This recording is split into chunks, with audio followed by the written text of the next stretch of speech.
कहानी की शुरुआत मियो नाम के जवान लड़के से होती है, जो अपनी पढ़ाई पूरी करने के बाद नौकरी की तलाश में शहर आया था। इस शहर में वह अपने बड़े भाई सीमू के पास रहने आता है। आखिरकार वह अपने भाई के घर पहुंच ही जाता है। यहां घर की नौकरानी मरीशा दरवाजा खोलती है। मरीशा मियो का स्वागत करती है और उसे घर के अंदर ले आती है। वह बताती है कि ओवरटाइम करने की वजह से सीमू अभी घर पर नहीं है। कुछ देर बाद सीमू घर आता है। वह अपने छोटे भाई का स्वागत करता है और उससे माफी मांगता है, क्योंकि वह उसे लेने एयरपोर्ट नहीं जा पाया था। मियो को रास्ते में काफी थकान और भूख लग चुकी थी, इसलिए मरीशा दोनों के लिए नाश्ता तैयार करती है। इसके बाद सीमू मियो को अपनी गर्लफ्रेंड सोनिया के बारे में बताता है, जो इन दिनों उसी के साथ रह रही है। दोनों भाई बात कर ही रहे होते हैं कि तभी सोनिया भी वहां आ जाती है और मियो से मिलती है। कुछ देर बाद मरीशा मियो को उसका कमरा दिखाती है और उसे एक कंबल देती है।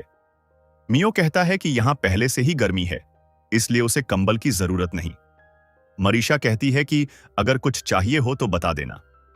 उसी समय पास वाले कमरे से सीमू और सोनिया की आवाजें आने लगती हैं, जिन्हें सुनकर मरीशा थोड़ा असहज हो जाती है और वहां से चली जाती है।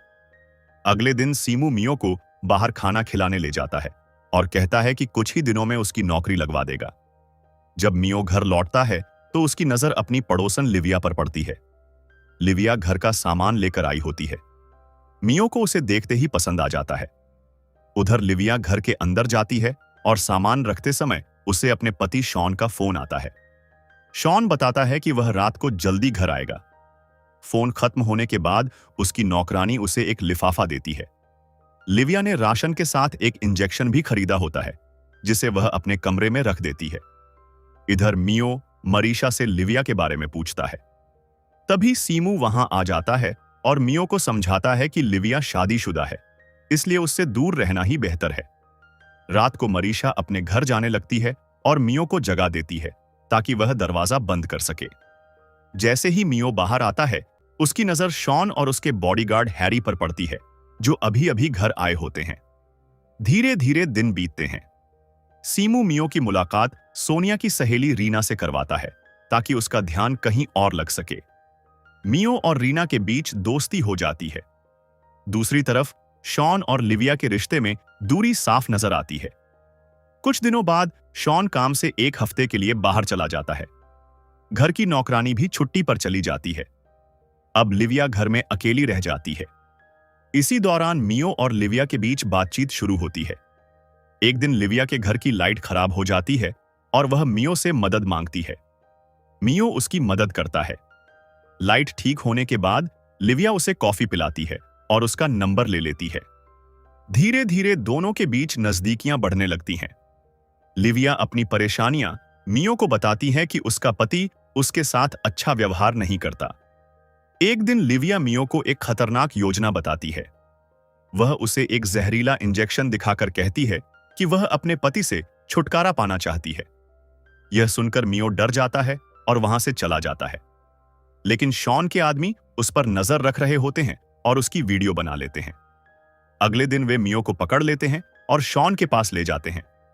शॉन मियो को डराता है, मारता है और धमकी देता है कि अगर उसने दोबारा लिविया से मिलने की कोशिश की तो वह उसे नहीं छोड़ेगा। इसके बाद शॉन के आदमी उसे उसके घर के पास छोड़ देते हैं। अब शॉन लिविया के साथ भी बहुत खराब व्यवहार करता है। यह सब देखकर मियो अंदर ही अंदर परेशान हो जाता है। अगली शाम लिविया शॉन को बेहोश करने की योजना बनाती है और मियो को बुलाती है। लेकिन जैसे ही प्लान शुरू होता है, शॉन को होश आ जाता है और वह दोनों पर हमला कर देता है। तभी मौका देखकर मियो उसे इंजेक्शन लगा देता है, जिससे उसकी वहीं पर मौत हो जाती है। इसके बाद लिविया मियो को वहां से जाने के लिए कहती है, ताकि वह इस मामले में फंस न जाए। लेकिन अगली सुबह पुलिस मियो को शॉन के मर्डर के आरोप में गिरफ्तार कर लेती है। दूसरी तरफ लिविया अपने असली साथी के साथ भागने की तैयारी कर रही होती है। असल में जिसे वह अपना भाई बता रही थी, वह उसका प्रेमी था। दोनों ने मिलकर पूरी साजिश रची थी। मियो को फंसाकर शॉन को मरवाना उनकी योजना थी, ताकि उन पर कोई शक न हो। और इसी के साथ इस कहानी का अंत हो जाता है।